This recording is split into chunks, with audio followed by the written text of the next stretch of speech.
So what's up, nandito tayo sa Kuya A Kambingan. Titikman natin mga putahe nila. Para lang to sa PETA, kaya tara na.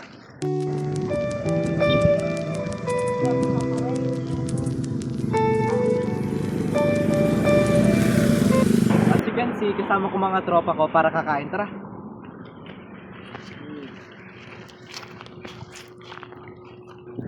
Ano naman po to? Ila yung baboy sir. Magkano po? 50 pesos po. Ano naman po din to? Adobong baboy po. Magkano po? 50 pesos. Ito po. Pritong isda po. Magkano po? 45 po. Ito po.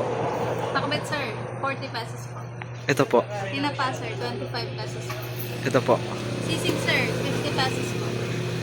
Ito po. Kalderetang kambing po, 100 sir. Ito po. Kapaitan po, 100 din po. Ito po. Adobong manok po, 50 pesos. Yung last po. Kilawing kambing sir, 120 po.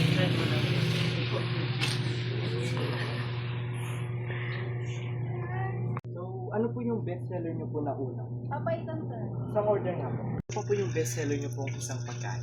Baboy sir, sisig po. Sige po, isang order po. So, ayun na nga, nakaserve na yung kanin at dalawang special na po tayo na pagkain. Badin ko na yung jacket ko sa sobrang hot. Minute na dito. Natin, tikman na natin.